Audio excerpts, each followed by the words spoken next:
Welcome back to the 7-part video series where I walk you through the blueprint you can use to achieve fast success with easy to implement steps. My name is Lenny Richardson, the founder of Productivity Accelerator, and this is the final video of the series. Today, I'm going to recap everything we went over in the previous videos and literally give you a complete outline of the system and tools you need to be successful. By the way, if you haven't checked out the other 7 videos in this series, I highly recommend stopping this video and watching those first, as each video builds upon the previous one. While this video will be a summary of sorts, the true essence of these lessons can be found in the other videos within the series. Now, without further ado, let's get into the final video. In this video, which I'll call the productivity ecosystem, I want to recap everything I've explained in the previous videos and just share a few tools and systems I personally use in order to guarantee daily success. As I mentioned, the first step to generating success in your life is to have a clear and concrete vision. You must create a vision. I do not recommend wandering and hoping you end up in an ideal spot. While it can work out favorably, there's a better chance you'll just waste time and end up getting nowhere. Define your long-term goals and aspirations. Use the funeral test I mentioned in a previous video to help you reverse engineer what your vision is. Having a clear vision will guide you in setting meaningful goals. Also, it's important to remember that your vision can change over time. Your vision can be malleable and likely will change over time. But what is important is that you have a vision in the first place. Next, you need to set goals. Set 10 to 15 goals in the areas of health, wealth, and relationships. This could be 5 goals each or a combination that totals 10 to 15. From these goals, narrow them down to 3 primary goals. In my opinion, I would suggest 1 for health, 1 for finances, and 1 for relationships. Out of those 3 goals, pick 1 goal to focus all of your attention on. Make sure this goal has a deadline, is relatively achievable, and has objective ways to track it. This is the formula for a successful goal. Now, when it comes to having a deadline, this step is extremely important. The deadline gives your goal urgency. If you don't have a deadline, you'll put off your goal and procrastinate. And the more you push off your goal and procrastinate, the higher the chance you'll never achieve your goal. Set your deadline for 1 quarter, so that's 4 months, for this exercise.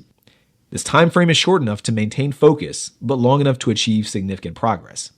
Once your deadline is set, get a planner. You can use a store-bought planner, a sheet of paper, you can download my free planner, or you can simply use the calendar app on your phone. It does not matter. As long as you have a dedicated place to organize your tasks and track your progress, then the type of planner you use is irrelevant. But being able to visually see your day and how you're spending your time will allow you to manage your day better. You'll be able to easily identify what's working, what's not working, and how long something takes. Remember, those tiny iterations are what will matter the most in the long run. The next step, organize a review date. I highly recommend setting a review date every Friday or Sunday at either 10 a.m. or 5 p.m., whichever suits you best. It doesn't need to be those particular days or times, but it is important that you're taking time to take a look at what's working well and what isn't working well so that you can refine your process. Once you've designated a time that works for you to review your process and results, list the micro steps to achieve that 1 goal you selected earlier. If you don't know where to begin, consult someone who has achieved the results you desire, or watch videos and read books about people who are where you want to be. Reverse engineer their process. For example, if you want to be a math professor or go to law school, list all of the necessary steps required to achieve that goal. List things like going to law school, getting a certain GPA in undergrad school, applying to colleges, doing pro bono work, finding an internship, etc., if we're using the goal of becoming a lawyer as an example. Next, create KPIs. Create key performance indicators based on your micro goals. These KPIs will help you track your progress objectively. Basically, take the micro goal that you need to work on first and break that down into bite-sized pieces. Again, using the example of becoming a lawyer, if you're an undergrad student, your next micro step might be to pass the LSAT with a certain score. Take that micro goal and break it down further into tasks such as study for 3 hours a day, watch videos that detail effective strategies to pass the LSATs, buy an LSAT prep book, take LSAT tutoring sessions. I'm not saying you need to exhaust every option imaginable, but the key here is identifying what specific things will create objective progress towards your micro goals. Next, schedule daily tasks.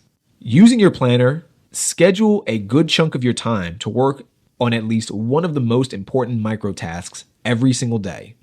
I recommend dedicating 2 hours a day to this. This allows you time to work on your goal regardless of your schedule. If you cannot find 2 free hours, you likely need to adjust your entire schedule to make time for your most important goals. Be sure to track your results. On your review date, track your results. Specifically, look at your KPIs. Reward yourself when you hit your desired metrics. Review and iterate carefully when you make mistakes or fall short. Expect failures ahead. Remember that grit is a key variable of success. Do not let setbacks deter you from your path. Consider failure as a necessary step on the path to success. View your fails as wins because it means you're putting in enough effort to get objective feedback. And the feedback will allow you to move even closer to your goals by making those iterations we've been talking about. Every quarter, review your progress. By the end of the quarter, note how much progress you've made. If you follow these steps, you'll make big leaps toward your goals. If you put in a true effort and use the steps I mentioned, you'll see tremendous progress by the end of the quarter. From a distance, it won't feel like it because you'll be deep in the process. But once you pull back and zoom out, you'll really get to see how far you've come. And the best part is that it'll motivate you to do more. And that's it.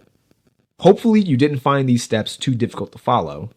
Remember, 4 out of 7 successful days make up a successful week. 3 successful weeks make up a successful month. And 7 out of 12 successful months make a successful year. Do not overcomplicate success. It just requires grit, iteration, and consistency. Now, with all that being said, I highly urge you to please take your time and go through these steps and apply them directly to your life. In case you miss anything, watch these videos as often as you need to. They're intentionally brief and to the point so that they're not a chore to consume. Also, do me a huge favor. I'm always collecting testimonials to see how my system helps people. So please send over a video or a written testimonial sharing your experience with my system or this video series. It would truly mean a lot to me and would make way more of an impact than you could ever understand. Finally, if you really want to accelerate your progress, accountability is a major hack. If you want specialized one-on-one help, Productivity Accelerator is here to help you. We'll assign you to a trainer who will go over your goals, help you track your performance, and guarantee you're making consistent progress without going off course. Now, with all of that being said, keep conquering, and I look forward to seeing your swift success.